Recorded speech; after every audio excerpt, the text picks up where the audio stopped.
I'm the main man, Kevin Feige. That's right, the main man, Kevin Feige. And welcome to Marvel Hall H panel at Comic Con 2026. This cinematic journey is a testament to all things comics, movies, shows, and everything everywhere all at once. Now, let's jump into what will be our magnum opus, the only thing that could possibly surpass $100 more billion at the box office. Better than any MCU project thus far, let's talk a bit about the Omni Lounge podcast. Good morning, good afternoon, good evening. I am your co-host, Bishop. I'm your other co-host, Eddie, and welcome to The Omni Lounge podcast.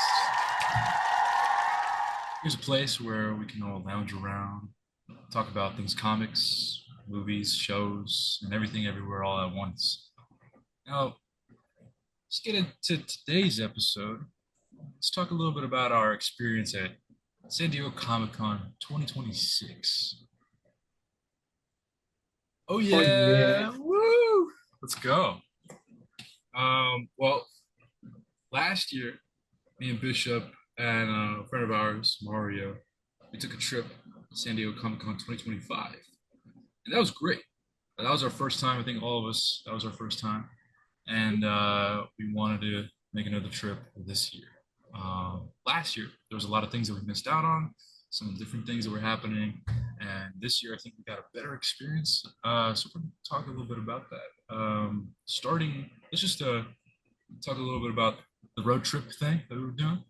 Yeah. Yeah, because about 2 hours. It wasn't that long. We took my car. It was 5 of us this time, so we added 2 new friends to the trip.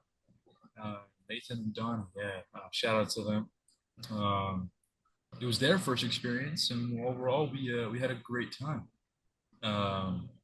Took the, well, first off, it was a 2-hour trip all the way down. Put all the luggage in the back of the trunk.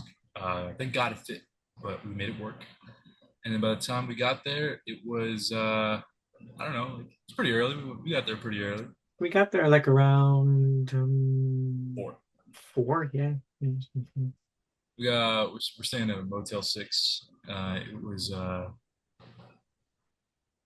bit of a downgrade from last one, but Oh, we were closer though. So we were closer. That was a good thing. Yeah, we were like 15, 20 minutes away. And it was good because this was actually a longer trip. We were staying for 2 extra days, 1 extra night. Yeah. Yeah. Well, because So I was doing all 5 days, while the rest were just doing 3. yeah. So we had to go take Bishop for his preview night, which was on Wednesday. Hand the mic over to you. How was that? How was that experience? Wednesday was pretty cool. So how preview night works is you can only attend preview night is if you get the other 4 days. So if you get Thursday through Sunday, and then if you decide to add on preview night, then you could. So preview night is the day where there's the least amount of people at the convention. Problem with that is there's no panels going on. So while it is the least amount of people, everybody's just in the exhibit hall, which it's double-edged sword. You take it or you leave it. For me, what made me get preview night was last year. My experience was kind of hectic trying to get any exclusives or any signings that I wanted because you have to show up early, wait in line, then the doors open, and you have to pretty much rush over to any booth that you wanted to get an exclusive of and hope that they didn't sell out for the day or sell out entirely. Now I try to solve that problem with preview night, and for the most part, it actually worked pretty well because we got to San Diego around 4, so I got to the convention center at 4:30, and the doors didn't open until 6. So pretty much I was there pretty early. I only had to wait, I think 2 hours I think it was like an hour because they let us in about half an hour early. Pretty cool. So you go down, and I got one exclusive relating to this. It's not this. I'll talk about that specifically a little bit later. I got an exclusive comic book, which is a different version of Terminal Number One, signed. Pretty cool. I also went and got the went to the image booth, and they sold out for the day, which gives you a glimpse of even if you're still an hour and a half early, you gotta show up even earlier. Fortunately, I got I got an Alex Ross exclusive He-Man comic. After that, I waited in line to try to get a signing because it was just around the area. It was for Daniel Warren Johnson. Now, last year, I got his signature. It's pretty simple. I had it on my phone. I knew where to go, and I showed up about half an hour earlier, and someone else was doing the signing, so I just walked around, got in line, easy. This year, it was not that easy. It was that signing that set the tone for some other signings that I wanted to do, in which the line was so long it got capped. Except this was for a different person. A different person was doing a signing, and the line was already capped.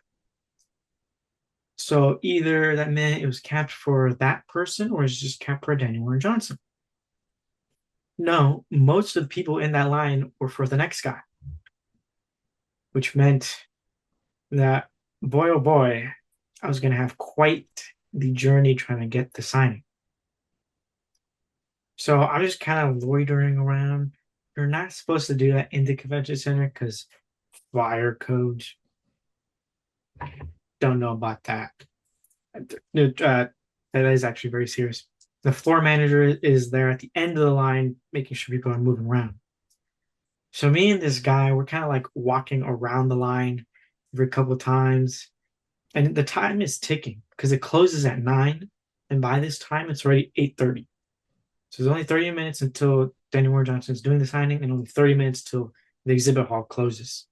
So walking around, and it gets to like 8:45, I would say, and the line's still capped, and the guy says, "Do one more, and we'll probably open it up."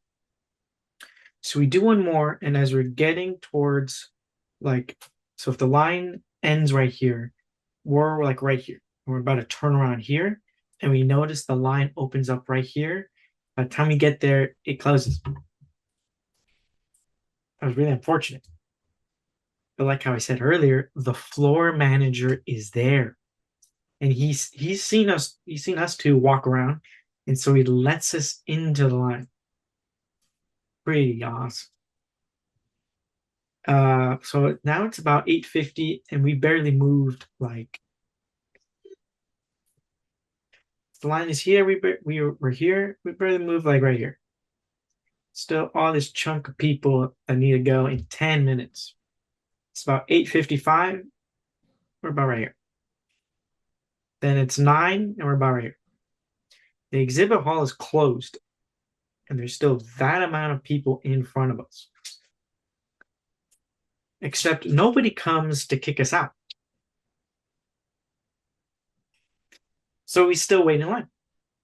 And it's about 9:05, and he does a quick sign for us. Boom. Were we supposed to? Technically not. Nobody enforced it, so we just took it. So that set the tone for any other signing that I was trying to do. Because last year, Daniel Warren Johnson, pretty easy. Last year, Nick Dragotta and Scott Snyder, the two working on Absolute Batman, were also pretty easy. Spoiler alert, I didn't end up getting their signature this year because their lines were way too long. Like, I think I think those have been the longest lines I've seen. So for already comparing last year this year, the lines are longer. Yeah, more popular over the year, man. That's why. Yeah. W floor manager. W floor manager. WD. He was a chill guy though. He was a chill guy.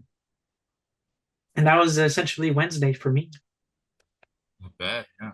So, I mean, if you're getting signings and you know all the exclusive stuff, it's definitely worth it to get the extra day. Yes, I would say so because then on Thursday, okay, Thursday specifically, like I didn't necessarily Thursday and Friday, I didn't necessarily have to show up that early for an exclusive. Because normally you want to be early to try to get like if some certain signings require a ticket for you to get. So like instead of having to split your time up, or do I get the ticket first or I try to get the exclusive first? If you have preview night where you can just focus on your exclusives, so that way Thursday and Friday you can try to target those signings. So it opens up your time essentially. Not bad. I mean, then you just get to focus on your panels and stuff, right? Yeah. With less stress. Yeah. How much did you have to pay extra? I mean, not extra, but how much did you have to pay for Wednesday? Wednesday, I think it was the cheapest of all the days. So I think it was I don't remember what the standard was, but I think it was like 10 or 75. not Standard was 75. So I 75, think yeah. it was cheap. I think it was cheaper by like 20, $30. Like I think it was like 35 maybe. I could be wrong. But preview what the cost of preview night is, you have to get every other day. So is it really that much cheaper? Oh, really? You have to get every other day, Yeah, you even have to get Sunday. Thursday through Sunday, and then you unlock the option for preview night, in which you have to pay for preview night still. Crazy. So, But hey, yeah, so you're doing that again, 100%. yeah, I would. Right. Man, and then I had to go pick you up behind the Cheesecake Factory. That was cool. You know, not Yeah. bad. Uh, man, Thursday though. Thursday was the big day. Big Hmm. day, man. Last year we had to wake up pretty early. Um, Yes. but that was because we were like 40 minutes away from Yeah. the convention center. But this year we're a lot closer, so we still had to wake up early because we wanted to get in line early. And that was a good move, man. Because I think we were in a better spot in line than last year for We the exhibit were. hall. Yeah. So the first panels. I mean, what were the things that we wanted to do in the morning?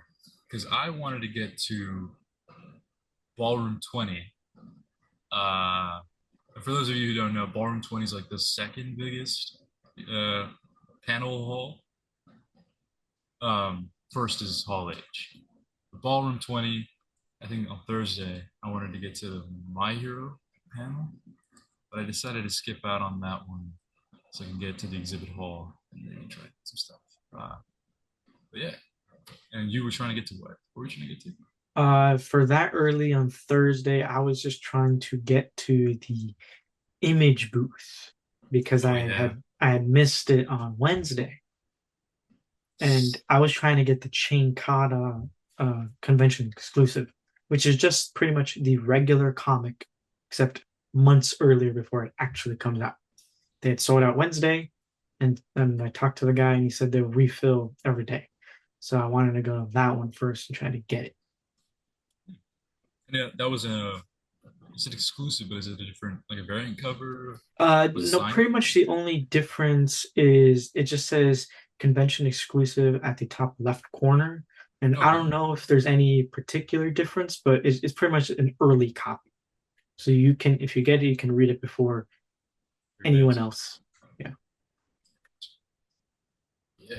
Yeah. So yeah, no, I skipped out on My Hero, and the thing that I did make it to, I didn't expect to do it, but I was like, all right, well, I'm walking around the exhibit hall for a little bit. Uh, oh, right. I was trying to get the my Funko Pop. I got a little Spidey Eddie Funko Pop. Hold on. I got this. Give me a second. Oh, snap. I should have gotten this. I should have brought it and put it on my desk, but completely cross my mind. Did not cross my mind.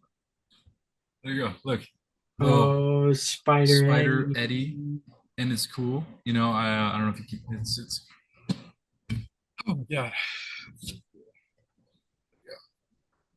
Spider Eddie. It's reflecting a little bit less. Oh, Um, man. but I'm carrying a little mask, carrying a little camera, that comes with a little tiny, teeny, tiny Hulk pop. It's pretty cool. Uh, and yeah, I didn't even know they were giving this out until I was in line for the exhibit hall with everybody else, and um, Donnie and Mario had gotten their bags and badges, and they'd also gotten their what is this, the event guide. Yeah, the event guy. Right, yeah. And then in the in the event guide, towards the end, there was this right here. I boom, make your own Funko Pop.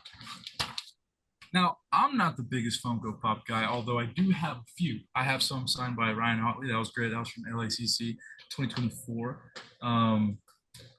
But I was like, all right, if I'm ever gonna get another Funko Pop, it's gonna be me in a spider suit. So I had to get that. So I skipped out on My Hero for that, and thank God I did, because the line was getting packed when I after I'd gotten mine, super uber packed. But I got it. It was great. One of the best things that I got. Um, and then after that, I was trying to get the Jada. I was trying to go to Jada Toys to pick up. I pre-ordered the Jada Toys Invincible. I thought I pre-ordered the battle damaged one so I could pick it up there, but I pre-ordered the regular one, dude, not the exclusive one from SDCC, so it didn't even matter. Yeah, I had to cancel that order. Yeah, Unfortunate. because let me tell you guys, CT Toys, Miss Toys is coming out with a better one. In my opinion, it's a better one. But I have heard they're coming out. Jada Toys coming out with some good Invincible stuff. They announced. I wasn't there for the panel, but they announced Thrag, Battle Beast, Omni Man, Adam Eve, Alan the Alien. It was great. It was super cool. All awesome figures. I think I might pick up that CT Toys. And then yeah, no, but after that, I was like, all right, you know what? I think I've had my fill of the exhibit hall. So I moved over to Hall H, and I made it in time for PlayStation Marvel's Wolverine game panel at Hall H, and that was dope. That was really cool. That because I was excited for the game, but not as excited as that panel made me. Um, showed some showed a trailer that they released that day, the new one, and it looks great. It's really good. I'm excited for that. And I stayed there for Marvel Tokon. There was a panel for Marvel Tokon, and then the Avatar: Aang the Last Airbender panel, the one with the cast. There was another one that was a screening of the movie. Couldn't make it to that one, but at least I was able to see the cast talk about it, talk about the movie, and directors talked about it too. Such a such a gorgeous movie. We'll talk about the movie sometime. Yeah, Eventually, yeah. eventually we'll talk about it. Yeah. Such a gorgeous movie, such an amazing show, amazing characters.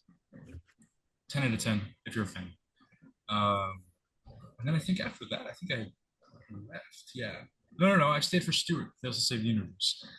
Big fan of Big Bang Theory, and haven't watched Young Sheldon, but And then I got to see the brought up the cast and everything. I got to see the first episode before it came out. It was really cool. Yeah, Hall H is super fun. Like if you camp out there, you're pretty much in for some amazing stuff every single day. I mean, obviously Saturday's the biggest day, but even Thursday, still a big day. Actually, you know what? I don't think I left. Yeah, I I did not leave Hall H because after that, I like texted you guys and you're like doing your own thing, and I'll hand it back to you over to you because you met up with me later. So, Yeah. but I was camping out at Hall H pretty much the entire day Thursday. Uh, so yeah, over to you. Pretty much after I went to the image booth, I decided to head up to go to the Paul Levitt and Mark Wade world building panel. And it was pretty much they're writers, if you don't know, comic book writers. They're pretty much just talking about their experiences writing, and because they both wrote Legion of Superheroes, that was like a commonality between the two. It was pretty cool, but afterwards I had to make a decision. Now, maybe I'll put my schedule up on screen. My schedule was absolutely packed. Like it was, I had like a ton of stuff on there just so I knew everything I was interested in, and in that moment I could decide like where to go to. So after that, I had to decide between two signings, three signings, two panels, and a potential third signing. Now, what I decided to end up doing was uh, I decided to skip. So Jim Lee was doing a panel. I decided to skip it because last year I had went to the Jim Lee one. Last year well, every year he does this and it's really cool, and he talks about his career, his life as he's doing a live drawing of something. Last year was Mr. Terrific. This year, I don't know because it's there. But at the end of his panel, he gives it away to a fan. But he asks, like, does anyone have like a mustard packet or a toothbrush, like something absolutely random? And if someone holds it up and gives it to him, he'll give the sketch. Because I was there last year, I had skipped Robert Kirkman. This year, I decided to do the opposite. I skipped Jim Lee to see Robert Kirkman live. And what was cool about that is I met up with it was Nathan and I. We were both in line, and we managed to get into the it was like room six, I think. We got into that room before Robert Kirkman. So it was Bear McCreary, who's a composer of film. He did the legendary Godzilla movies. He also did the God of War score. It was him talking. After he left, we met up with Mario, who was The also in the original room. score, or for the original trilogy, or 2018 Ragnarok? The 2018 one. Oh, that's Yeah, so so he was cool. talking a bit about that, but after that ended, we met up with Mario, who was also in the room. We are waiting for Robert Kirkman, and how his panel goes, he just talks about his any of his upcoming stuff, uh, and then afterwards, he opens it up for Q&A. Big thing I was there for that I was really interested is that he was working on a new book, which is out now, called Terminal. It's his first superhero book that is not invincible. So it's its own separate world, own separate thing, but it is superhero genre, yes. He said he was very inspired by 90s X-Men. And so that, I mean, that's interesting. A new superhero world by Robert Kirkman. I was already sold on the idea way before I had gone to the panel. It was cool. He was talking about it and even brought out the three artists who were Arthur Adams, David Finch, and Andy Kubert. And what was cool is at the end of that segment, he said everyone in attendance of that panel can get a free exclusive comic book, which is right Sir. here, signed by him. So there's only, I think there was 2,500 people in that room. I think it could be wrong, but I think so. That means there's only 2,500 of these copies of Terminal signed by Robert Kirkman. What was cool is I'm skipping ahead, but what was cool was Andy Kubert was there doing signings, and so I got his signature on there too. Pretty cool. As I mentioned for Wednesday, I got a different version. It's essentially this, but the David Finch cover, also signed by Robert Kirkman and David Finch. So now I have two exclusive copies and then one regular copy of Terminal. Overall, the panel was really funny. It was really cool. After we had done that, we just decided to stay in the room because why not? And it was for Lego Ninjago. It's been 15 years. Oh, man. Jago. I've been watching that show for a long time. I have a Lego set of it. I know you can't see it because of the camera, but it's up there. I'm a lighthouse from season. I think that one is season like six. I think. I fell in love with the show. I don't want to like deviate too much, but I did fall in love with the show a long time ago, and I was watching since like what was the one called with Zayn? Zayn and Uh, like in the digital. digital one, yeah. That Season that was season dope. three. That one was good. And then Oh, cool. for the 2017 movie, I made it like I made it a goal of mine to get all the mechs. And boy oh boy, was that a good goal. I have them in the garage in the shelf, right? Sealed shelf, so dust or whatever. It might still have some dust, but I go in there and I clean it at least once a month because the mechs are so cool. Like Mhm. I don't know, some people might say that the designs are different and they're not as good as the original. I think they're good. The movie was great, and then I have I didn't get the full set of the Ninjago City, but I got the $300 set. I got that one at Legoland, giant one. I'll put up a picture. Editor, put up a picture. I got that. It's not in the garage. It's in my parents' room. My mom wanted to keep it in there. Uh, yeah, there's a funny story behind that, but that'll be for another day. Yeah, continue. You were Interesting. seeing Ninjago. How was that? It was cool. They brought out the cast, so the original Kai and Master Wu were there, along with the new Dragons Rising cast. And they were talking about the show. And what was cool is that they did a live script reading of an unpublished um anything script that they had.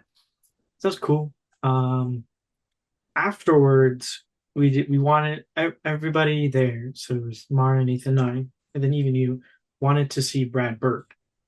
Yeah, And so I was thinking that Hall H was the line was going to be pretty packed, difficult to get into because last year, even though Marvel wasn't there, trying to get into the Peacemaker panel a bit difficult. So I decided let's just go now because and I didn't have any panel. I had two signings maybe, but that's fine to skip.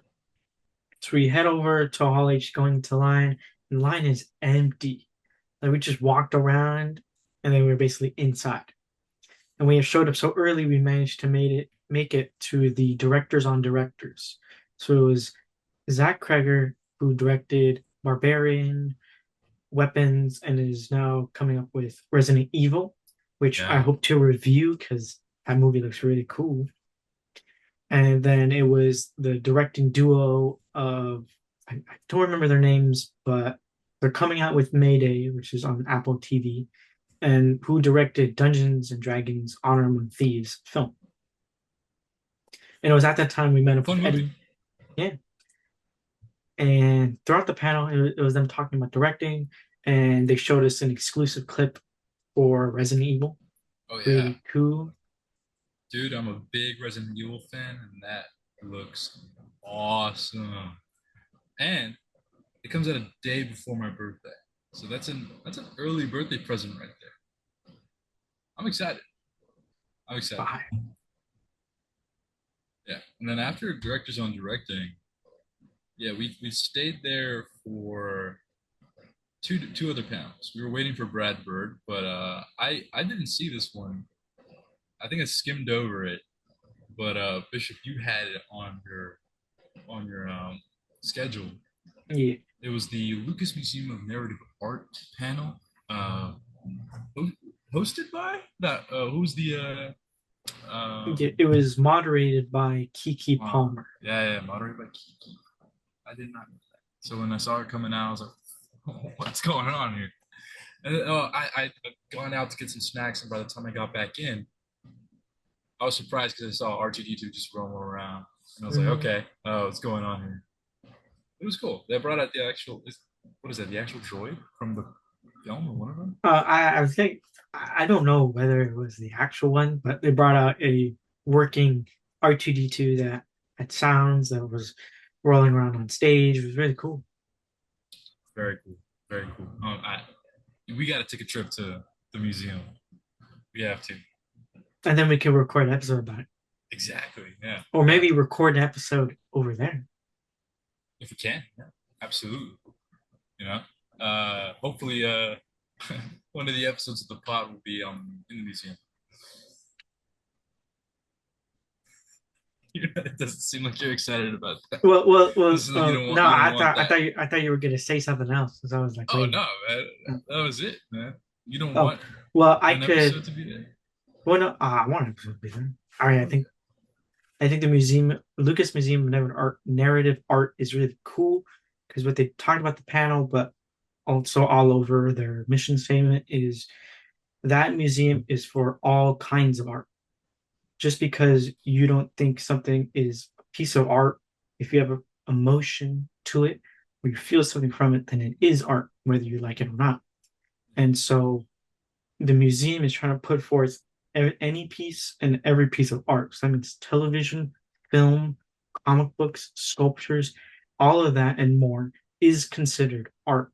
And so on stage, they had someone like Jim Lee, who's the president of DC, but also a prolific comic book artist, showing his art. Like some of his pieces are displayed at that museum. And what's really great is because comic books have for so long not really been seen as a real piece of art. It's always been like some kid thing or some collector, or some middle-aged guy collecting. And it's never really been poised as this professional piece of art that it really is art. And so it's really cool seeing that piece next to some famous sculpture, for example. Even in the museum, they have actual props from the Star Wars films. So all of that is really cool. I want to go there. It's probably going to be really packed when it opens, so I don't know when exactly we're going to go, but you'll definitely know when we go. Oh yeah, yeah. I'm super excited for that. And man, oh man, the panel after that. Oh yeah, I just want to touch up on Jim Lee. Jim Lee actually surprised everybody at Hall H earlier when he showed up for Stuart Fails to Save the Universe, and he's there because of two reasons. One, he was working with the studio to help them bring some DC characters into the show. So, for example, Mr. Freeze was there. He was in the trailer, and originally, when I saw the trailer, I was like, "That looks like Mr. Freeze, but it's probably just like a parody of Mr. Freeze or something."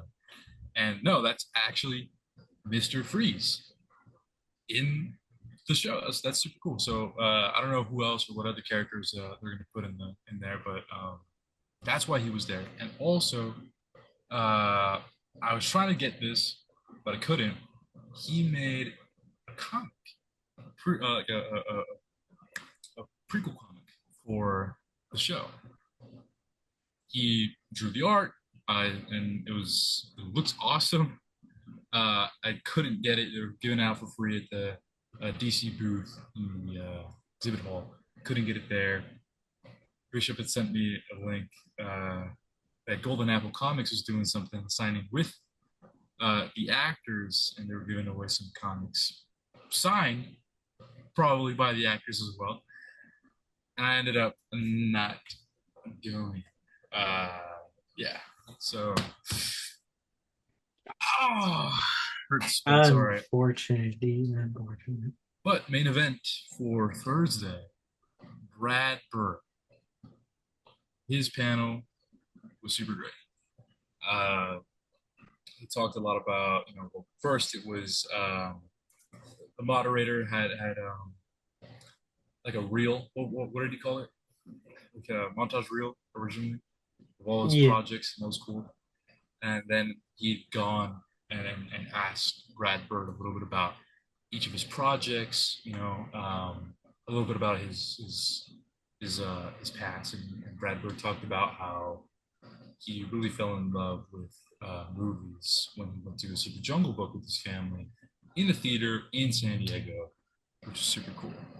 And then, walking through Incredibles, both Incredibles movies, Ratatouille, um, Mission Impossible. What was it? The one that he directed? Mission That was Impossible. Dead Reckoning. No, Rogue Nation, I think, Mission. or it's And Ghost Protocol. One of the two. I think it's Ghost Protocol. Yeah, actually, I think it's Ghost Protocol. I don't remember which one. And yeah, and then working all the way up to his new movie Reagan, which looks awesome. And we got to see a little preview, a little Yeah, it was like opening. the first 20 6 minutes of the minutes? film. Oh, I thought it was like 10 minutes. 10, No, 15 minutes. maybe. I remember it was not very much. It was just like the beginning of the film. Looks good though. Yeah. Looks really good. Then he brought out Michael Giacchino, Who is the one of my favorite, composer? one of my favorite composers like ever. He's a freaking, he's the goat. Honest to God, I mean, you obviously got to have like John Williams up there. You got to have Hans Zimmer. Michael Giacchino. Where would you rank it? Well, Just he has some stiff competition. he does obviously. Well, I mean, I He's one of my like. favorites. Okay, I'm gonna butcher his last name, but Ludwig Jornsson. Göransson, yeah, Gil who's Gil. composed Sinners, The Odyssey recently. I mean, I think he's going to go into legend status. He also did Black Oh Panther. yeah. Incredible. That's it. That's all you have to say. Okay. Well, Wait. I don't have like a ranking in my head. I just composers I like. And we'll talk about like rankings for composers some other time. There's a plethora of things we Maybe could maybe talk we'll about. do like a full music centric episode. I mean, yeah, we are the Omni Yeah. Lounge. We wouldn't really be the Omni Lounge if we didn't talk about everything. Well, There's some let things we us can't talk know. about, but Let us know down there yeah, if let you us know in the want a comments. music episode. Yeah, let us know if you want a music episode, and also please let us know what other topics you want us to talk about. Anything's on the table for the most part. Most part. For the most part. So yeah, that Brad Bird panel was really good. It was really great. The Incredibles, the first one. It's one of my favorite movies. It's in my top 5 favorite movies of all time. I think it's perfect. I think it's perfect. 100%. So that was Thursday. Yeah, it Yep. was. And then we got back to the hotel. We were slumped. I was in my air mattress, infamous air mattress. I love that air mattress. But it was a really cramped hotel room. Motel room.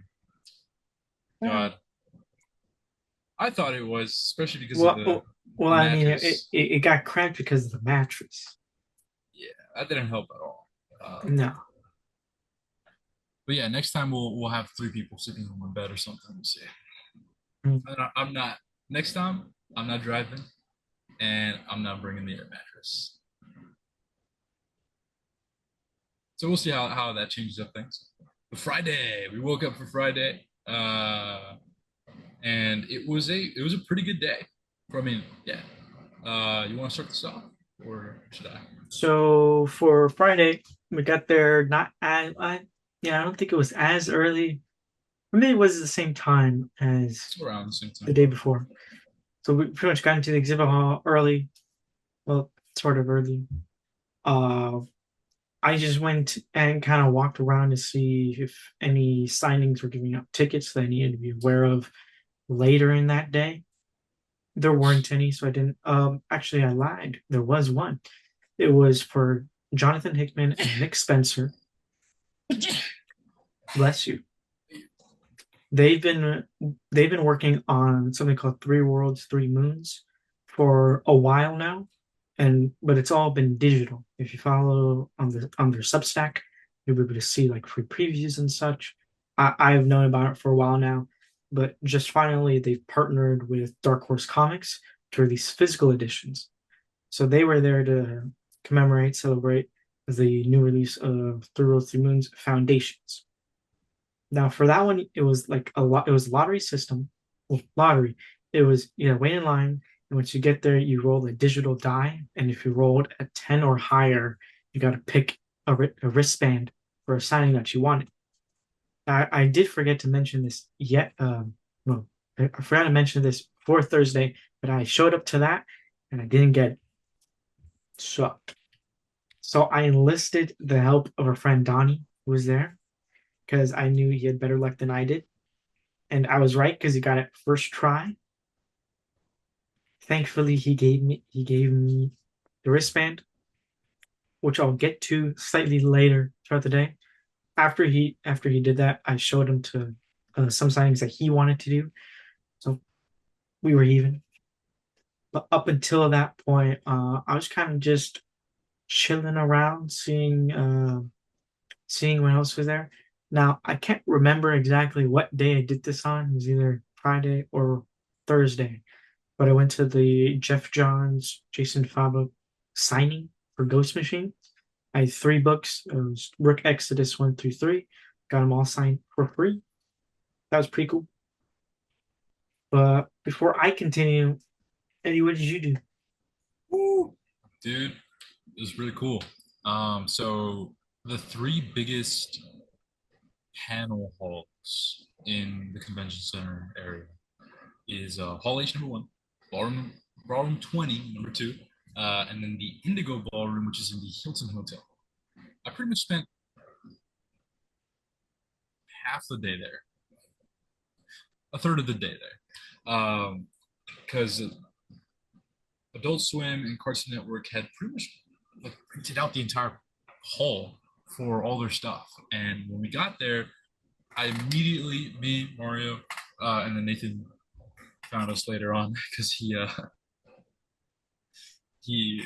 lost us. Just didn't know where he was going, but I guess he was leading the charge. The blind leading the blind, I guess. Um, so he met up with us later while Mario and I made a line for the Indigo Ballroom. And when we got in, we saw the regular show panel with JG Quintel and some of the cast. It was freaking dope. It was awesome. They're gonna release more episodes from Lost Tapes. I'm excited to see that. And yeah, that was awesome. After that panel though, we had left. I'd gone to the exhibit hall again, checked out a couple of things that I didn't check out. Um, got a couple of free stuff. That was cool. And then I was like, you know what? I kind of want to go back early because I'd already planned to go back to the Indigo Ballroom, the Indigo, Ballroom, I guess, to see My Adventures with Superman season 3 panel. And I got there really hella early because there was like two. I saw the panel before My Adventures with Superman, which was it was called Common Side Effects. A friend of mine told me or suggested to put me on to that show, but I never watched. And I was like, all right, I don't know what this is. And when we start seeing the big screen, it actually looks very interesting, really cool.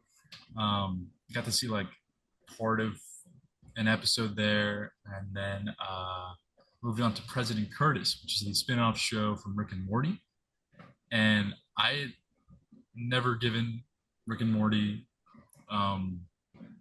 any thought. I had never really gotten into the show, but after seeing an episode from President Curtis, I decided to give it a watch. So I started watching Rick and Morty after we came back from Comic Con, and I'm now in season 5, and it's a What? really good show.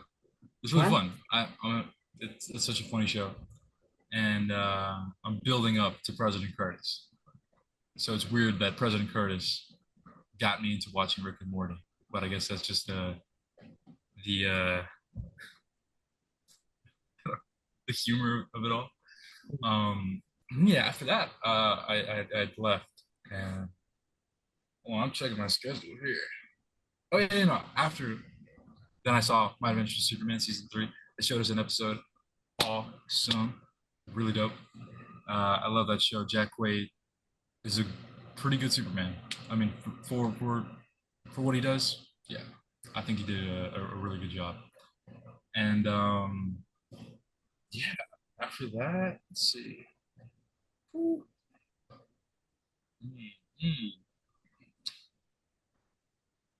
Where did I go? Right, yes. After that, um, I'd made my way trying to get to the dispatch panel, but what I had done um, was I went to where the dispatch panel was, I thought I was looking at where the line was and it didn't look that packed. So I was like, okay, I'll kill some time or whatever. So I went to the exhibit hall and whatnot. And then when I got back, I went to the spot where I thought the line was again. And I was like, still not packed. What's going on here? Dispatch is a really big, IP, right? There's got to be a lot of fans. And I was walking around asking people, and the line was like outside and it was huge. And then I texted Nathan and I texted Mario, and they were already inside with Donovan. And man, I should have gotten there. I should have gotten in line as soon as I got there. But I spent like an extra 30 minutes, and that pretty much killed it. So I could not get into the dispatch panel.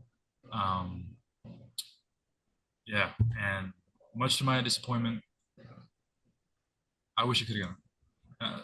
They were giving out free hats. It was looking great. Damn, man, that broke my heart. But I was able to get in to the ballroom 20 because I wanted to go see God of War Lao Fei. I wanted to see that panel. And the panel that was before that, there was a Colliders, showrunners, and showrunning. So they had some like showrunners and writers from like some sitcoms like The Office, Parks and Rec, um, other shows, some that are on Apple TV. I think we saw a little bit about one of them called Widows something. Widow's Bay? Widows Bay, right? We saw that in the Apple TV. One of the showrunners for Widows Bay was there. I think she was a writer. Yeah, and then I got to see a little bit about that. It was cool. It was interesting. Then God of War Lao Fei. First off, they were giving out some free stuff. I got myself a free card. I don't know what this is actually. I'll be honest with you. It was cool. And then they brought out the Brand Wool, Jack Quaid, Christopher Judge, and hold on, because she's just as important. Where's the panel? Right. And Perlina Lau, who plays Root, the ribbon. Really cool. Really awesome. And then obviously Corey Barlog, he was a moderator, and it was super cool. Like you got to see some gameplay stuff. They were talking about the story. They even announced a new God of War game starring Kratos, following Kratos after the events of God of War Lao Fei. I'm super high. I love those games to death, and Kratos, his journey is so powerful, so emotional, and Lao Fei is such an important part of that journey. She's the one who, like gives Kratos this journey with Atreus, right, and sends them out, and is responsible for all the growth that came from that journey, and getting to see her in action is just super dope. Because first off, she was the one who had the Leviathan axe, so I'm super duper uber hyped for that game. Coming out, I think, February. Super dope. Unfortunately, Bishop, you don't have a PlayStation, but like I said, I'll be happy to lend you my PlayStation so you can play like Wolverine. Yeah. And then God of War Lao Fei when you finish God of War 1 and Ragnarok. Oh, yeah. Yeah. And then after that, I had regrouped with Nathan and Mario so that we could meet up with Whoa, whoa, whoa, you. whoa, whoa. Yeah, I know, I know. I was we're gonna hand gonna it off. pause I was right gonna there. hand it off to you. Oh, okay. Well, okay.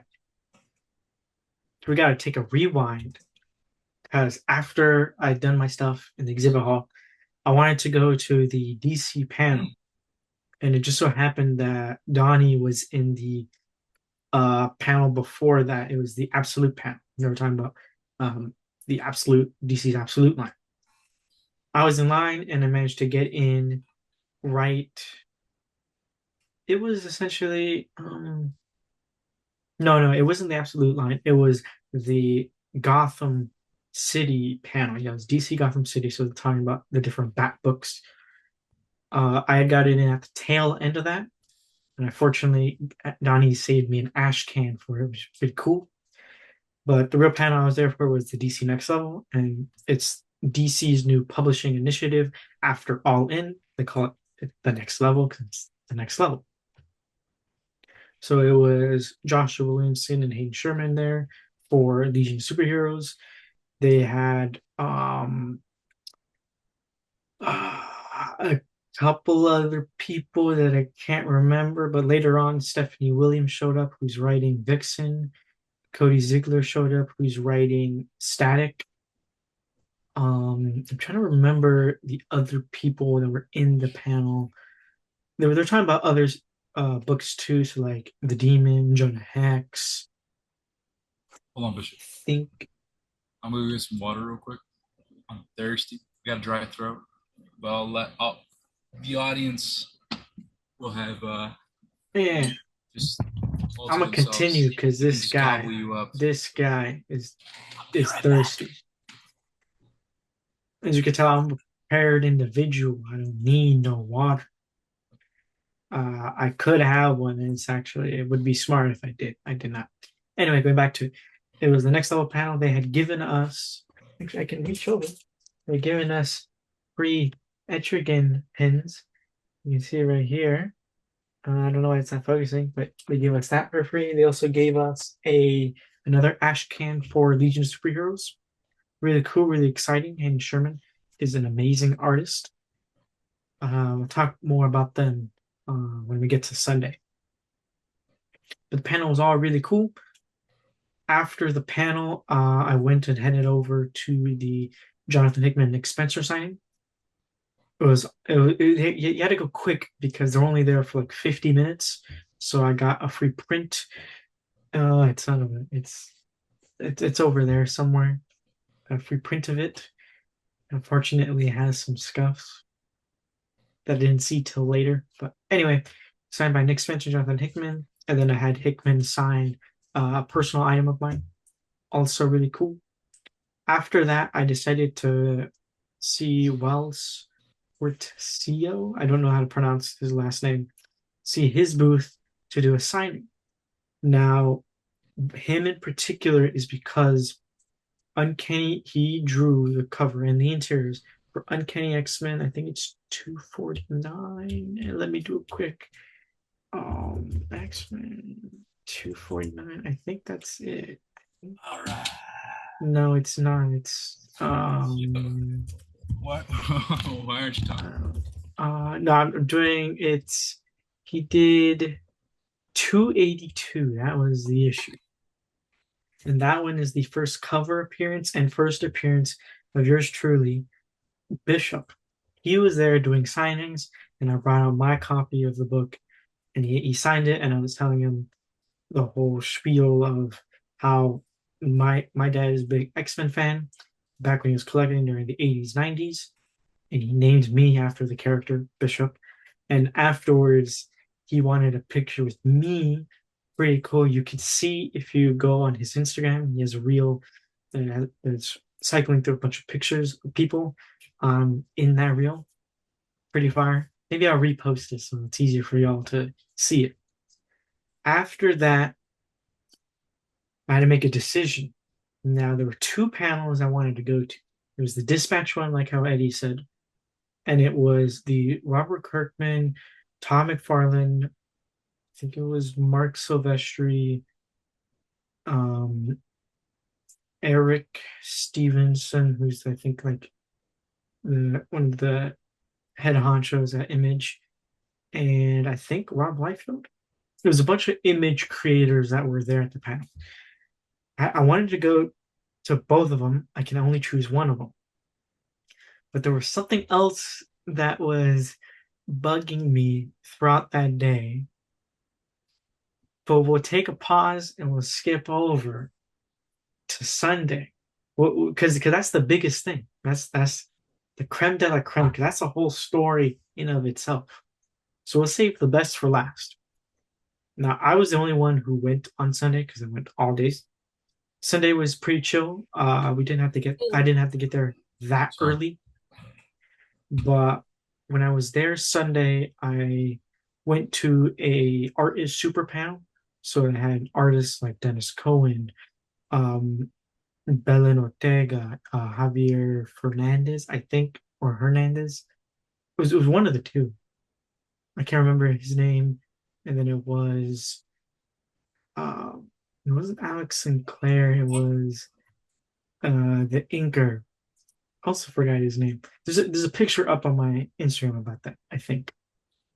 It was Mark Wade moderating it. So they were all talking about how being comic book artists in the superhero landscape, how that is for them, how they do things. All really interesting. I left after the panel. I wish I could have stayed because I wanted to see Mark Wade talk about him. It was 50 questions, 50 questions in 15 minutes. That would have been cool. But I went to the Hayden Sherman signing, like I said earlier, and he signed my copy of Absolute Wonder Woman #1. Really cool, really great, also pretty cheap. Thank you. That was cool. Afterwards, I was able to really explore the exhibit hall because throughout the days I didn't particularly like go in depth in it. I was just kind of like I'm walking to A, walking to B, going all over. But I really got to see everything. Like the Marvel panel last year the Fantastic Four film was coming out, and so they had the suits of the four of them. This year, Doomsday is coming out, so they have a bunch of suits from Avengers Doomsday. So they have Thor, Captain America, Black Widow, a couple other pieces, which you could see on my Instagram, which is why you should follow Plug, our socials down below. plug. Greatly helps. Much appreciated. Anyway, there's a bunch of cool booths, like the Lego booth. They have the Lucasfilm booth. They have a bunch of really cool stuff on the exhibit hall that isn't necessarily pertaining to comics and or superheroes. Just a bunch of stuff for you to look around and see. They had a Pokemon one, which is really cool. A Nintendo booth, which they had Splatoon Raiders that you can demo over there and get I think it was like a hat, like the squid hat. It was really cool. Afterwards, I went to the Stanley Art Germ panel, and it's where he was doing live sketches at the panel. He did Psylocke, Magic, and he did one other one that I don't remember. Again, the pictures on one of the pictures is on my social. He was taking live questions as he was sketching. Really cool, really informative. It's awesome being able to see a master at their work craft right before your eyes. After that, I was just kind of looking around, and by that time, it was pretty much over. But now we can get into the part that we've Well, been skipping. Oh, for that, I just want to make a quick little joke here. A little fun fact for you. If I had a quarter for every friend that was named after an X-Man, I'd have two quarters. Which is not a lot. It's funny that it happened twice. interesting. Interesting. Yeah, you know who I'm talking about, right? I've told you before. You did? Yeah, I'll say it right Uh, now. So you, obviously, Bishop, mm. and then our friend Adrian. Oh, His that's right. middle You did name tell me. is You did tell me. Xavier, named after Professor Xavier, the X Um, Man. Forgot about that. Yeah, you did tell me. That's right. That's right. That's right. Yeah. So main event time. Main Friday event time. night. Friday Well, night. well, well. Friday evening. We gotta rewind a little back. Okay, okay. I just wanted to say this. Well, because I had mentioned I wanted to go to either dispatch or the image, but there was something bugging me, and that was because I Dun online dun you can dun. check like the status of like how long the line is for Hall H. But first, let me give you some context as to what this whole thing was about. So, for every day that there is Hall H, the day before there is a next day line. What that is at 7:30 p.m. the day prior, they start giving distributing wristbands for the next day's panel. So like in our case, we wanted to do Marvel Hall H. That Oh was yeah. on Saturday. So that means they were distributing wristbands for Saturday, Friday night, which means that you have to be there, be in line to receive a wristband. And what the wristband does is it gives you guaranteed access into the panel, into the first panel on Hall H. So if you have the wristband and you get it Friday night, that means you can show up Saturday morning and be in that first panel. You're guaranteed entry pretty much for the entire day, so long as you stay in Hall H. Yes, because they do not clear out the rooms, you could stay in there as long as you want. Because of that, that makes it much more difficult if you do not have a wristband because they don't clear out the rooms. So if you're not in that panel, then you're gonna have to wait a long time or have a bit of luck to try to get in. And for Marvel in particular, Marvel demands an audience. Marvel has a big audience. It didn't show up last year, which is No. you know, why we needed to do this year. Yes. Uh, so yeah, let's talk a bit about So it was Friday. it was well so Uh, I showed up in line at 3:30 on Friday. on Friday. Even though they don't distribute until 7:30, people were already in line. There were people who showed up in line unofficially starting Wednesday night. This just shows you the dedication people have to get into Hall H. It's crazy. Now that wasn't necessarily guaranteed because we were able to get in, I think even somebody though I waited like showed up at 42 3:30. hours. Yeah, it was It's almost crazy. 2 days. Bad. So for me, I was getting nervous because my original plan was to show up after the dispatch or the image panel and get in line. But I decided to show up earlier than that. 3:30, I was there, and this Like we were about on. Yeah, we were on the basket. It was the last line of the basketball court. The sun was beaming high. It was kind of hot. It was just man, it was hectic, and it was a good thing I showed up at 3:30 when I did. Now I had told everybody that they start distributing wristbands at 7:30, but they have to get to us. So we wouldn't be getting wristbands until later in the day. They sections just too. There was like section A through D. We were D. yeah, yeah, they do A through D just to group them up. So if you're in section A, that means you pretty much have better seats than B and C and Yep. D, and so on and so forth. Yeah, it's only A through D. So I was pretty much waiting, and then they showed up at around 7:30. So 4 hours later, they showed up. And I was looking at the line. Had I or had them showed up at 6, or had they showed up 6:30 or 7, we potentially may have not been able to get a wristband because the line at that point was so far down the marina that it was like all the way to like this restaurant that was like a 12-minute walk from the convention center. So you would have to go to the convention center, walk this little area, and then walk like 10 minutes the other direction to get to the end of the line. So had I not decided to show up at 3:30, potentially we would not have been able to go to Marble Pen. So 7:30, they show up. Nobody gave me a hat because I was pretty sad. Nobody did. That was the one thing I wanted. Nobody did.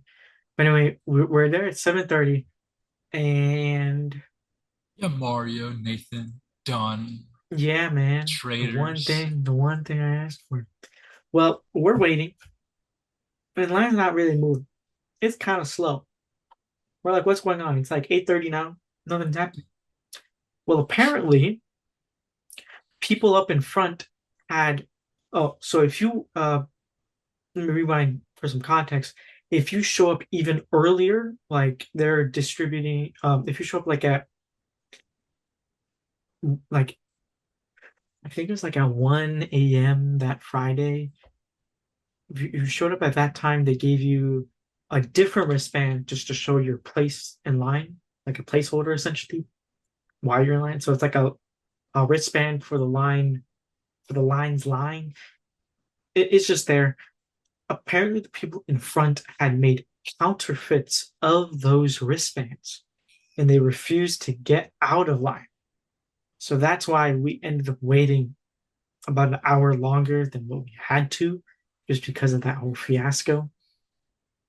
But we didn't get our Lame. wristbands until Counterfeiting your wristbands. 11:50. We didn't get our wristbands till 11:50, almost midnight essentially. Yeah. Yeah, that was a tough wait. We'll talk a little bit about how the rest of us were feeling. Uh, well, it was a little tiring, but we were keeping ourselves entertained. Up until like 11:30 or something, and then the morality just plummeted. It was really sad to see. I mean, oh my god, we were all so tired. But the trooper over here, the trooper man, he thugged it out like a boss. Yeah, yeah. Everybody applaud. This guy's the reason why we were able to get into Marvel Hall H. And yeah, he slept there on the sidewalk. Yes, Uh, so now you may have heard people camping out for Hall H.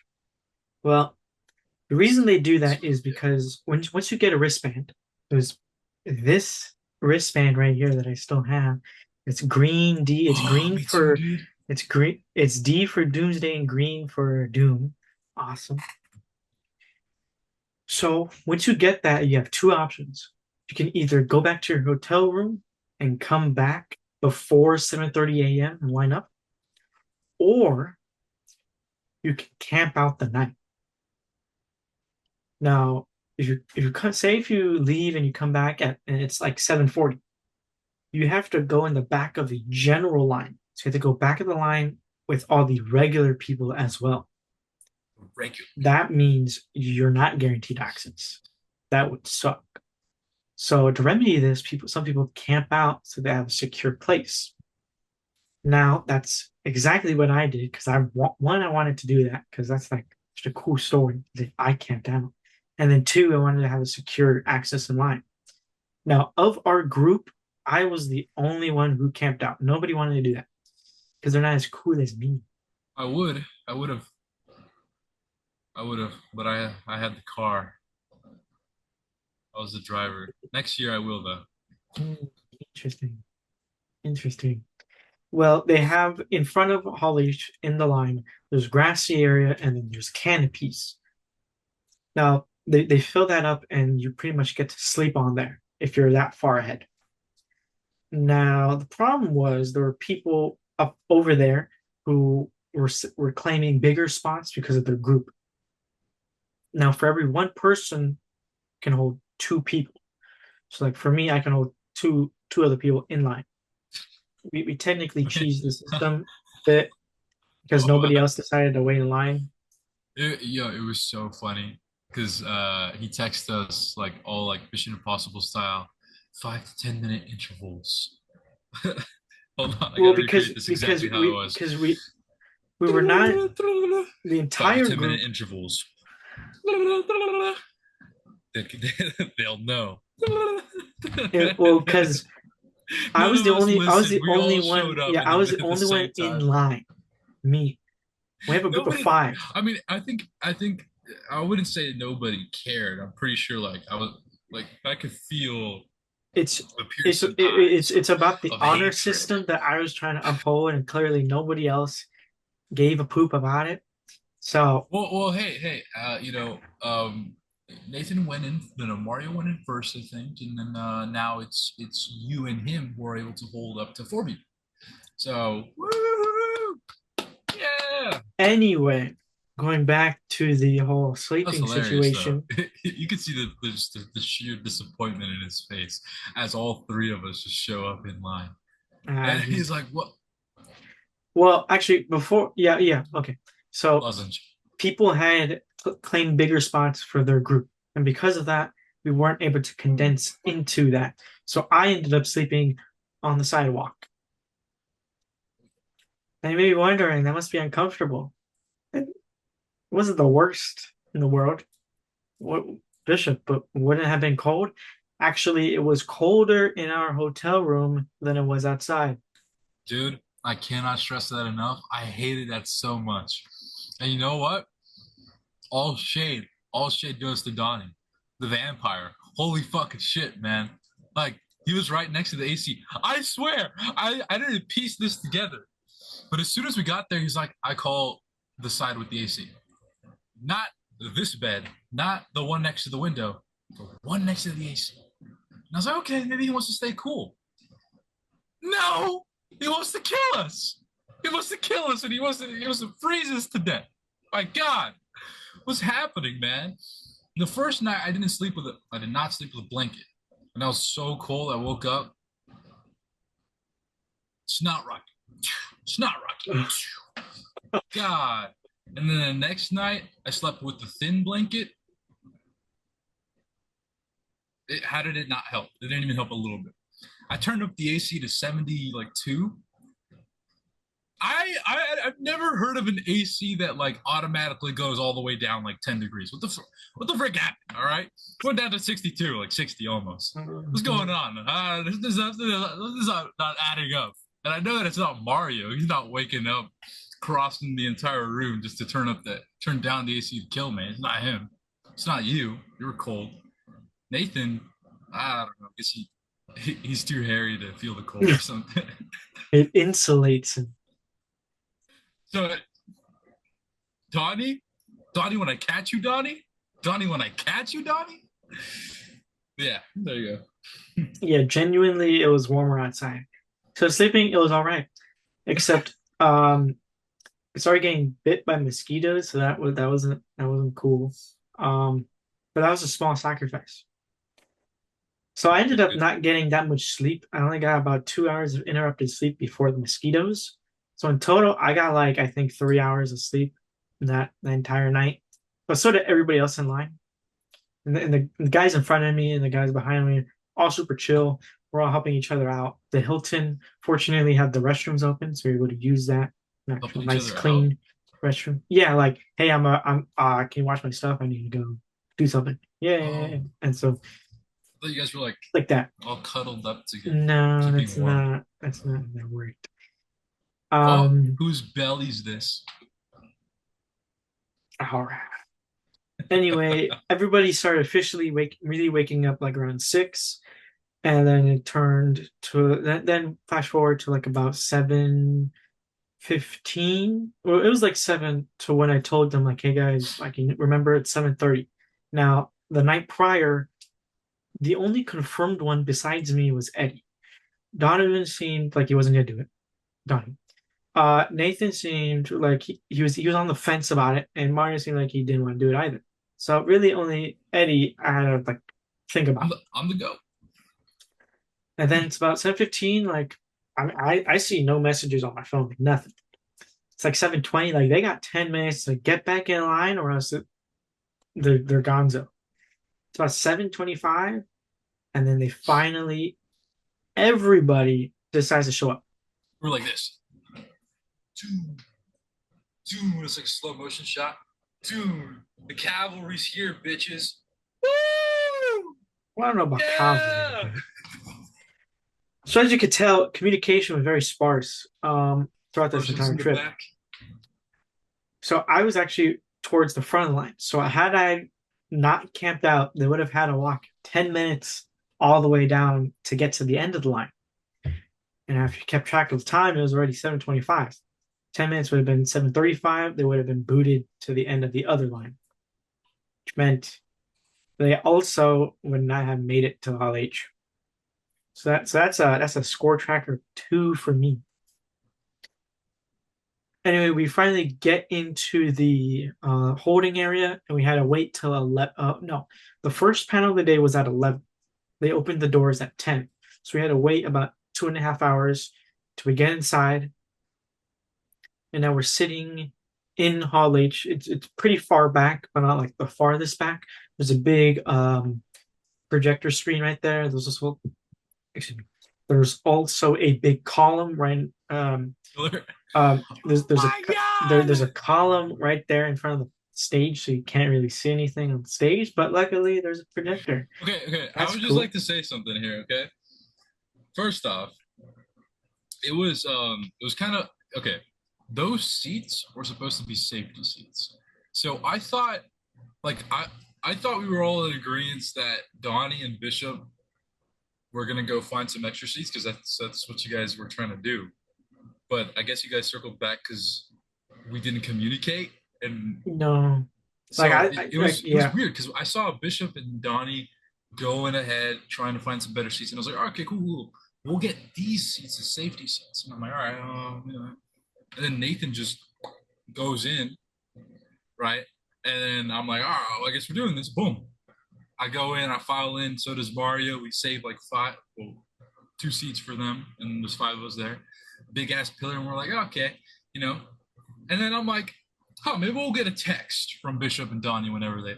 No, they circle back over here, and it's like, oh no, no, dude. And now it's all full. It's all full. It's yeah, Yeah, it was very pretty, bad lack of communication pretty, between everybody. it was pretty cooked. But I did learn that I should join a line group next year, and that way I can get closer seats. He wants to That's abandon us, bro. that's my strategy. Well, I don't know about abandon. It's more like I We're kind dead of weight. did. We're dead weight, yo. Well, I mean, I kind of did do everything. Dude, just say it. Just say it. You got to I be mean, honest, man. well, I told you, score tracker two, and nobody else has a point. Right? Yeah. Yeah, there was no seats big enough to house five people, at least in a row or in a combination of adjacentness. So we just decided Also, to why? circle back really. I just want to say, why did you never like go find a seat? Like we were saving your seat. You Well, said it you wanted to go was find something. like I went out twice throughout, but after the second time, I was just like, if people weren't leaving for like after Star Trek, then there's no way people are gonna leave afterwards. Like people who are in there already are pretty much just gonna stay for Marvel, and it was kind of few at that point. Like we were there, so that happened. But now we can talk about the panels on Saturday before Marvel. Yeah. And as you could tell, oh, I think it was Star Trek. So there was one panel first. I have a I don't really remember that. schedule here. Don't worry, I have a. There was Star Trek. It was like the 60th anniversary. I don't watch Star Trek, so eh. Me either. But the panel that was pretty cool Ah, before Marvel. first one. Hold on. The first one was the animation show of show's origin, a mix of art and advertising and beyond. Um, you want to talk about that? I didn't really pay attention. It It's was, all right. All right. yeah, And then Star after Trek. that, yeah, after that was Star Trek. I mean, Star Trek fans, we love you, but you know, It was like, you know. But then after uh, that, as you could tell, Eddie has a shirt. hold on. Oh, don't take this the wrong way, dude. Okay, don't take this the wrong way. I don't know what wrong way you're thinking, huh? Do you see Oh, everything? yeah, you gotta lean forward a little bit. Just No, this is so wrong, man. no, What do you no, mean lean forward, dude? you're cutting off the last one. You're cutting off the last one. Maybe stand up a little bit more. There you go. So as you can see, Matchbox the movie, Dark Matter, Neuromancer, Mayday, Widow's Bay, and Silo. So it was Apple TV's first time in Hall H. Apple TV had previously shown up to Comic Con last year for the first big event at Mar at not at Hall H. This guy said lean forward, dude. Well, because you're cutting off, you were cutting off the last, you were kind of silo. Oh my god. Oh, but yeah, no, that was a good panel. Started off with Matchbox. I mean, I think the best part of it was John Cena John and Cena. the song. I mean, I'll be honest, dude. I could just if I could rent out Hall H and just listen to music, that'd be awesome. Because the speakers, pristine, yo. Doom, doom, doom. Fuck. I mean, my ears are bleeding, but whoo, Mm. bleeding good, you know. Um, whoa, what, what were the other like really good highlights and stuff? I mean, I liked. Well, that panel was 2 hours long, so they took their time Oh, going through everything. Like we were the first people to see the Neuromancer trailer. They were talking about other shows that were most of the shows that were coming out. So they brought us the cast and some of the crew. It yeah. was all really cool. Um, None of us besides Mario had watches stuff on Apple TV. So I we were don't kind of have just there like Apple TV. chilling. Yeah, but like he I think the only understood. thing I did was Pirate Coda. Phenomenal movie, but that was it. Pretty much. But they gave us all free shirts. Yeah. That was pretty You, cool. you didn't wear yours, No, dude. because I'm the comic book shirt guy, so I got to wear a comic book shirt. Give me a second. Hey, you know what? Just walk people through. What was there was something before Apple TV? What was that? There Talk about was? that, I don't remember dude. I there swear. was. No, yeah, there was. Oh, the panel. It I was think it was Star Trek. I think that was the no, one before. the one before after Apple TV, and okay, Star Trek was before Apple TV. Well, your question was before Apple TV. Sorry, I meant after Apple TV, before Marvel. Talk about that. Talk about that panel while I get some things situated. Okay, as to why I'm not wearing the shirt, I chose this shirt in specific because this was the one that I wore to the Marvel panel that I camped out in. They didn't bring me an extra shirt, so I had to stay in the shirt the whole day. Just turn this off real Great quick. communication. I don't know what he's doing, but after the Apple panel, it was this the next panel started later. I think it was like started half an hour later than it was supposed to, and it was uh like this I think it was this um female power panel in media. So they brought out two women from the Star Trek panel, and then another one who did something else, and they were talking about their experiences in the industry and how they worked through that, how they overcome any challenges, what they learned, things like that. Because that one ran late, at the end of it, the Marvel panel also started later than it was supposed to. So because of that, everything was kind of like unsure, like what's going on really. Um, so everybody's going to like the restrooms, they're trying to get snacks, and then all of a sudden, you see Herbie go across the screen, no, not the screen, but go across the stage, and he's talking, and that happens for about I think like 15 minutes. It happens for longer than you would anticipate, and everybody's just there, just waiting Cue me in, and Bishop. waiting. What? Cue me in, bro. And then I turn to my left, and then I see Eddie.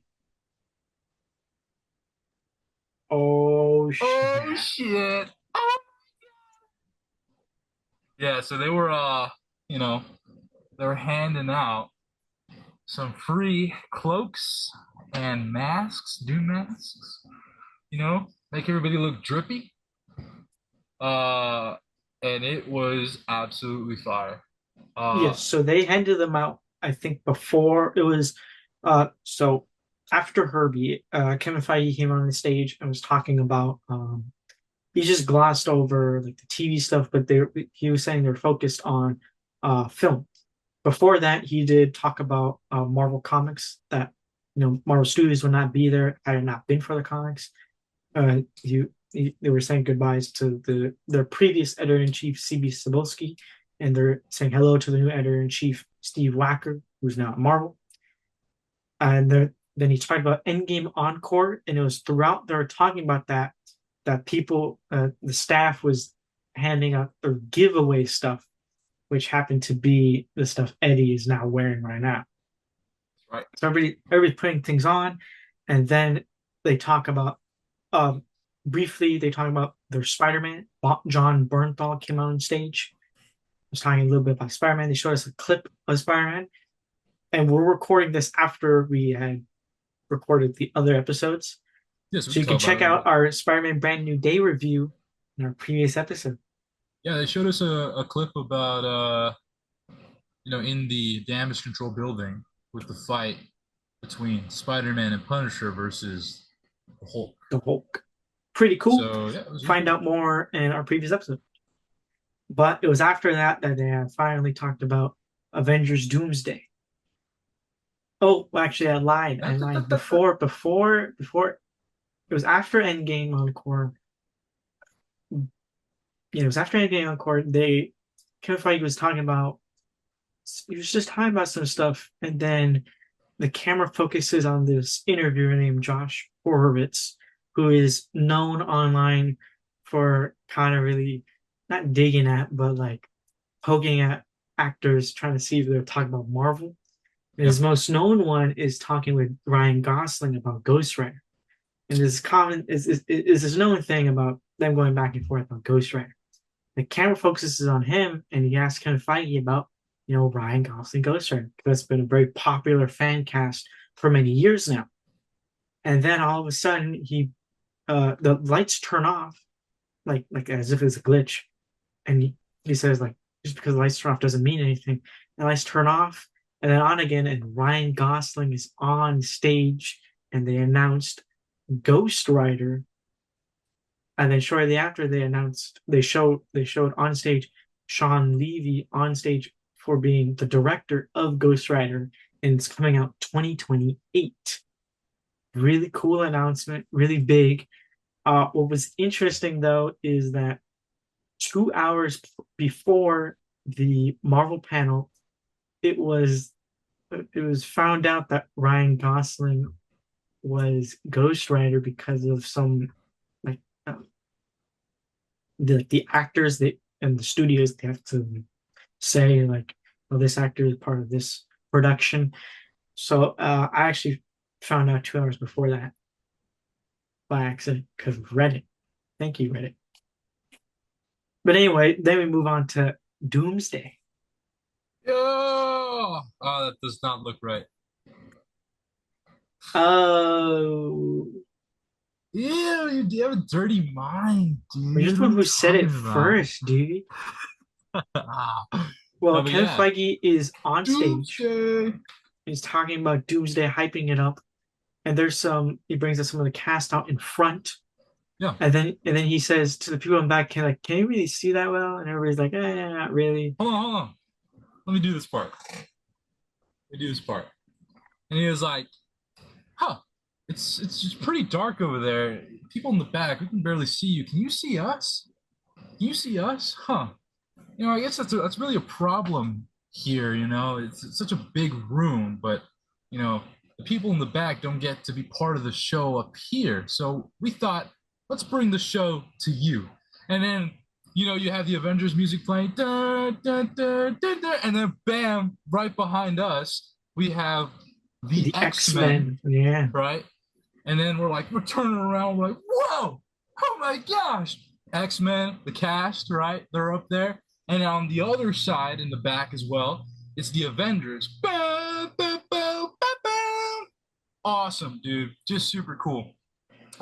You could barely see everybody because everybody's standing up. That was another thing.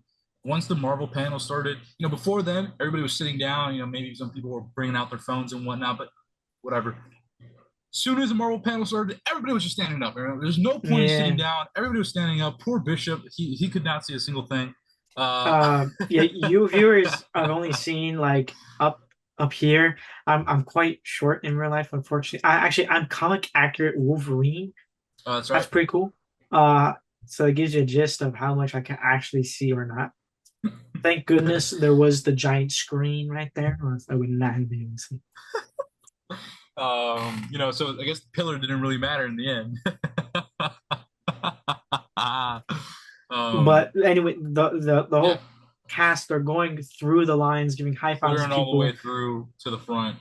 Yeah, And once they have everybody up there, they're talking about it. And they bring, oh yeah, RDJ is up in yeah. front with He Chris comes out on Evans. stage and he's talking, and then as he's talking, he changes. He's talking regularly, and then he changes into his Latvian accent Accent. midway through. Like he's changing it as he's talking. It's It really is cool. time for doom. It was And then really really he's cool. like, hey, to to all of you who wish to join Doom and be part of the what is it? I think he says Doom family, or the Latvian family, the I think Latvian yeah. family. Put on your cowls and masks and don Doom or something like that. It was super cool, and I was already wearing it. And Bishop wants to keep his for keepsake. Yeah, but also So I'm part of he the still has it. Fantastic Four. Exactly. I'm one of the good guys. You know who's good and who's bad. Just keep that in mind. No, Yeah, huh? Anyway, they show us an exclusive, like it's almost like a trailer, an exclusive trailer for Comic-Con attendees. oh my god, that was such a dope trailer. That We trailer can't. has, Can we I talk think, about that? We can't talk about that, can we we? could talk about that. People have Really? already talked about that. Hold People, on. people, It's people have fucking talked about hot in here. It's me, guys. It's me. Yeah, I know. It's crazy. that's so crazy. It's all right.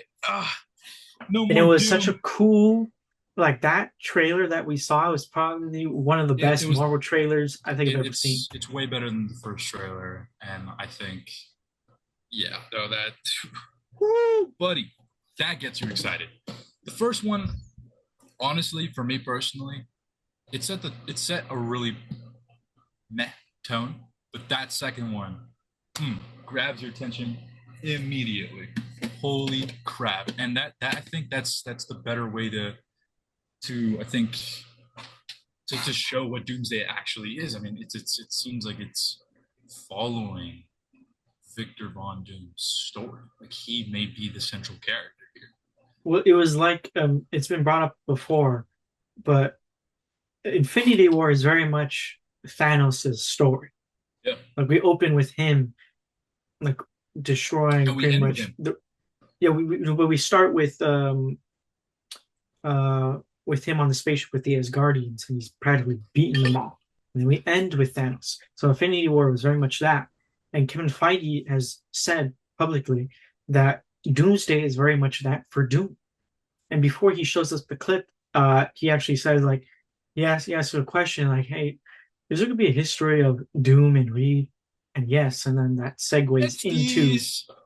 the That's what he said. segues into the trailer, and the trailer is very Doom centric. Yeah, Like the talk is about Doom. We see a lot of Doom doing Doom stuff, and it's really cool. yeah, yeah. Should we I mean, go? Should we go into like exactly what we saw? I think so. I mean, if we can actually like talk about that, then yeah. Yeah, there is a clip online. It is very low resolution of the trailer. So if you want to see it, it's somewhere online. I don't think we're legally allowed to Show it, show it. but we Yeah, could talk but you about could it. find it. You can find it. But it opens with, Doom in the Throne. well, it opens with like talking. It's Sue Storm talking about how Doom was always the smartest guy in every room. Yeah, Like he had and he always like, lost things. hold on, I gotta turn on my light. He had like I realized he was lost, but I did not realize he was broken. And then the camera pans down to show a shot of Doom. Looking up at After a mural of what seems to be like a mother and son. Yeah, I think that's his mother and then him as the son. Uh-huh. Because in the Yeah, comics, he's very focused on trying to get his mother back.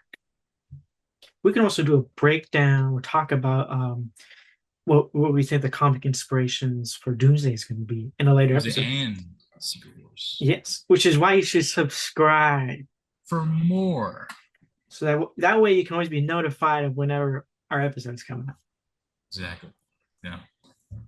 So yeah. He's looking at a mural After with his mother. yeah, Um, then after that, you get a shot of the city in ruins, no, right? And that's not yet. It's uh before that. It's you see Doom.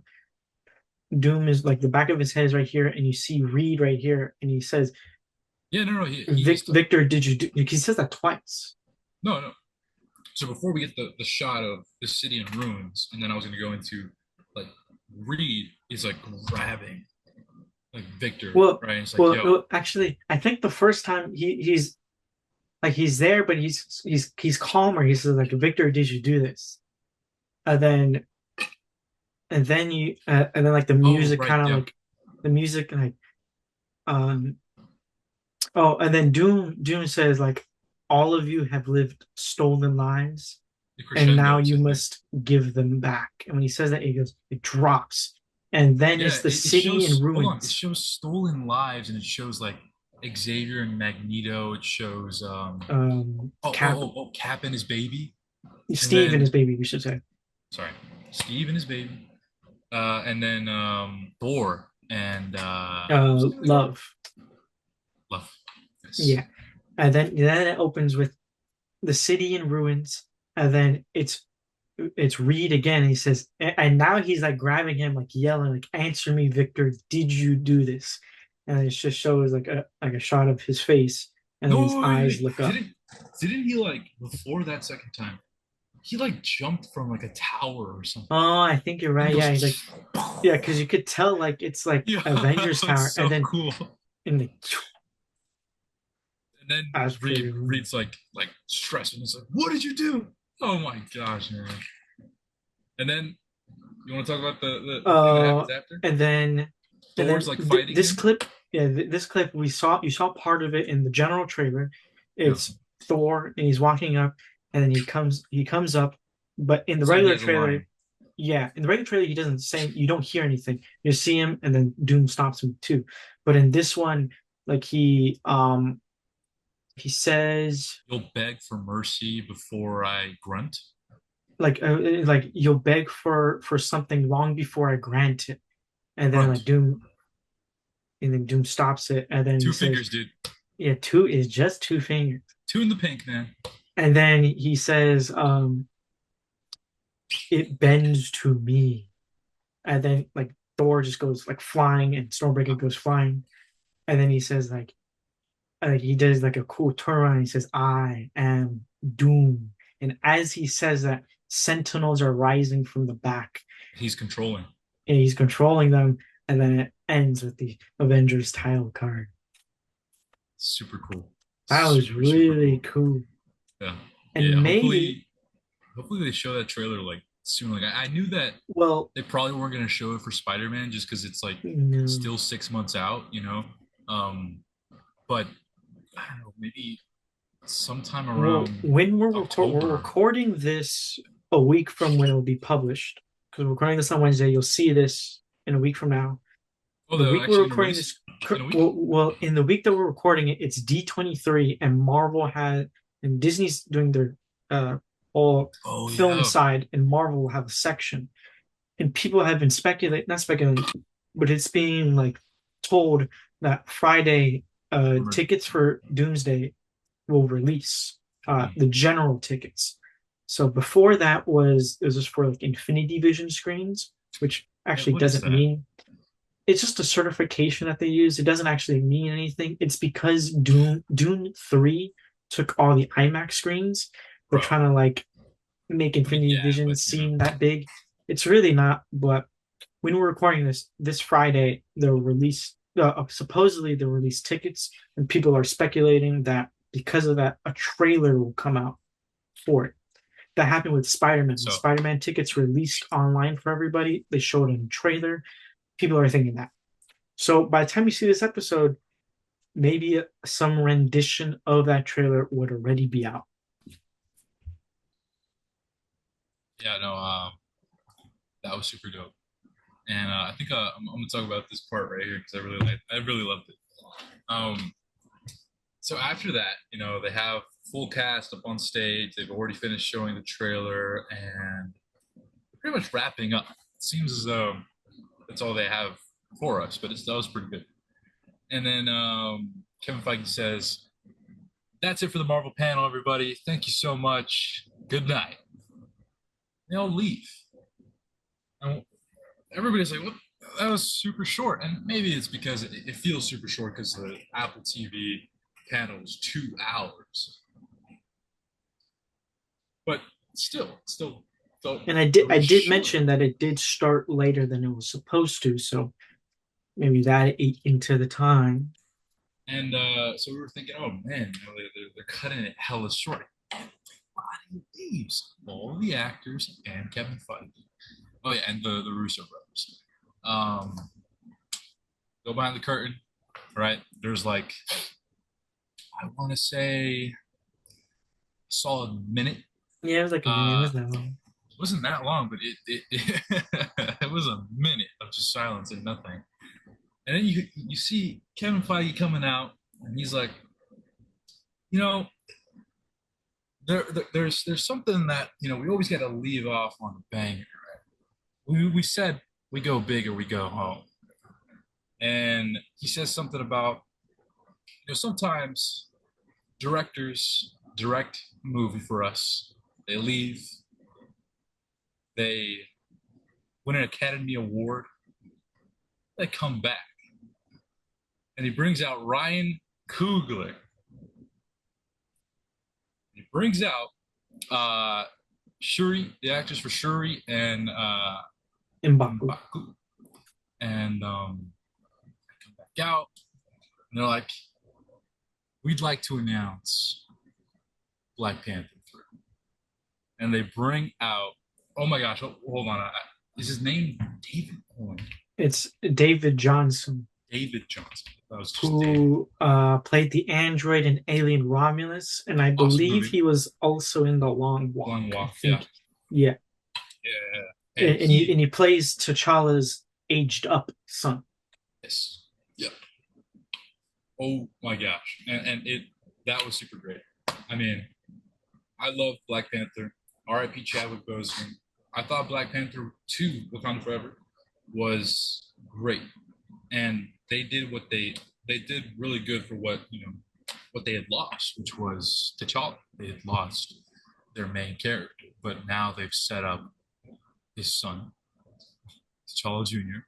Uh, and the rumors that I'm hearing about the movie, if it seems as though they've got something good planned for his character. And I know that David Johnson is going to do a great job. And I was looking at a picture they've been posting about it. Chadwick Boseman and Lupita Nyong'o like together, and then David Johnson in the middle. He looks like he could be their son. He looks Yeah, perfect for the yeah. role. So yeah, that's where they ended it off. Awesome, dude. Super cool. It was peak. Yeah, I thought they were going to talk about the X-Men, but honestly, I mean, I think they're saving it for D23. That's what I'm hearing. Yeah, that's the rumor that they're gonna announce the cast at D23. And they've been announcing a lot of the cast recently too. I mean, before it was just rumors and speculation. Yeah, You know, yeah. Now but then they started announcing more and more. we have two official one that's pretty Three, much official, and then two official, one that's pretty much official, technically has not been confirmed by Marvel yet, and then two rumored ones. So one, yeah, two rumored ones, and then another rumored as of just looking really good. And then you forgot to mention they gave out another free thing. So Right. everybody in attendance, there were 7,000 in total, got a free exclusive Poster. Doctor Doom poster. Dude. Now you're going to see the poster. Mine's I'm trying to frame it. I'm looking at it right now. I'm trying to frame it, and I'm gonna put it right there. Yeah. Look at that. I mean, frick, Fire. man. It's declared, dude. I can't get rid of that. So I framed it. I found my parents had a frame in the garage, and luckily it's the right size. But there you go. It's got a there. Looks good. I got number 6,570 out of 7,000. I Uh, got 2,037 out of 7,000. really, Yeah. dude, that's so weird how they give They the gave them out in higher reverse. numbers. I think Yeah. I think it's because they printed them out. So they print out one, two, three, Uh, four, five. But because of that one's on the bottom and 7,000 on the top. Because I went and got mine later. Everybody else left to go get their posters. I stayed because I wanted to see Kevin Smith. He showed up on stage and was talking Evan about P. Smith. no, not that other Kevin Smith. If you understood what Eddie If you know, said, you know. if you know, you know. There you go. Kevin Smith panel was pretty fun. I only stayed for like half an hour. Really funny, talking about some of his new stuff and then answering Q&A. Really cool, really funny. Maybe I'll put a clip somewhere, maybe, or you can find it online. But that was essentially our entire Comic Con journey. I don't know what he's doing. Um, Evan P. oh, I understand what he's doing. No, Evan P. Smith. I understand. So Have you yeah, been? that was our entire journey. Uh, we were going to talk about theories for Doomsday and what Mara was talking about, but looking at the time, we are running quite long. How is it? How long So is it? I think we started, I think it's almost 2 hours in the end. I mean, you're looking at the time. Well, It I think it's almost been doesn't two say. hours. I We think we, could do a quick little yes, no, maybe so. I don't well, know. like by almost 2 hours, we're like, this is Over about to two sit. hours. No, no, no. Like, we'll just have a next episode, assuming that there's nothing else coming up. We'll do a dedicated Theory, episode, theatrics, and yeah, just for games. theories. The main Theories and segment will be games. theories, and then the And a last game. segment will be some games. Because we have yet to really dissect theories and even some conspiracy theories. Because Okay. we are conspiracists. I don't know if that's a word, but Yeah, we're part of the occult or whatever. no, I would say we're just part of our minds have opened up and now we understand things that regular people can't. Frick, man, I really wanted to do something fun. Well, what were you gonna do? What were you gonna do? Yes, no, maybe so. I don't know. I don't think we have enough time to. We did three questions last time. Yeah, but that section took 20 minutes. Yeah, because we explained ourselves. We don't have to explain ourselves. They don't Well, I even know feel what like our thoughts are. I feel like we should explain ourselves because then that way, like we We'll explain actually like ourselves they if they actually ask know. us to. If not, then they don't care. They shouldn't care. You shouldn't care what we think. I know you should, but not about yes, no, maybe so. I don't know. Once we say those words and we're doing that game, you should not care. I don't know about that, Chief. I don't know. Okay, fine. Let's just end off on rock paper scissors.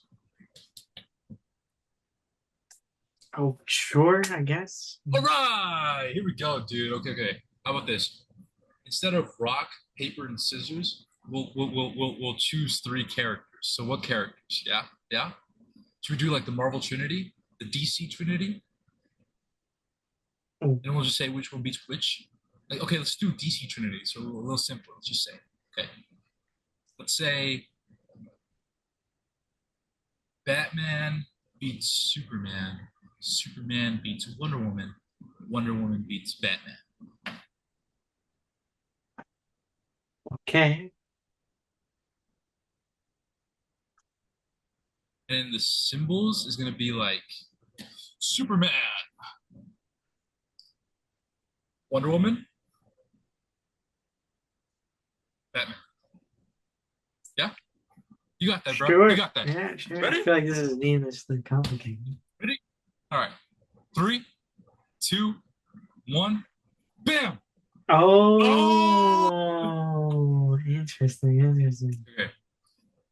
That's out of three. Yeah. Three, two, one. Oh, I beat you, dude. Ah. I beat you. Okay, okay. That's one. Okay, okay, okay. The first one doesn't count because we both got it. So, three, Yeah, yeah. two, one. Break, break. Oh, it's 1-1. It's 1-1. Okay. Three, two, one. Oh shit! I beat you, bro. No, I beat you. No, Wonder Woman beats Batman. Batman beats Superman. What? I'm doing the. Oh, I thought you were doing Batman. I can't. I'm looking at That's the this, camera, and dude. I'm looking at the That's camera, and this. I'm My trying to hands look are. at it. I'm Oh, standing I still. lost. Woo! Let's go, dude. That we'll call that segment Dumb and Dumber. We'll think of a name. You know what? We'll let you guys pick the name. Well, we have to put chapters in the video, so We'll just call it placeholder. It'll be a surprise. So when people are like, placeholder, I wonder what that is. Bam! all right, all right. All right. Okay, well, that's all that we have today, folks. If you haven't done so already, like and subscribe, please. It really helps us out. Share this with friends, family, your pets, your neighbors, anybody. Really helps us out. Yeah. And let And us know yeah, what you liked, what you didn't like, if there's anything that we can improve. For example, my camera, which I promise I will fix by next episode. And all constructive feedback is welcome. yes. We'll hope you'll continue to be part of this journey with us. And breathe in that good air first. We'll see you in the next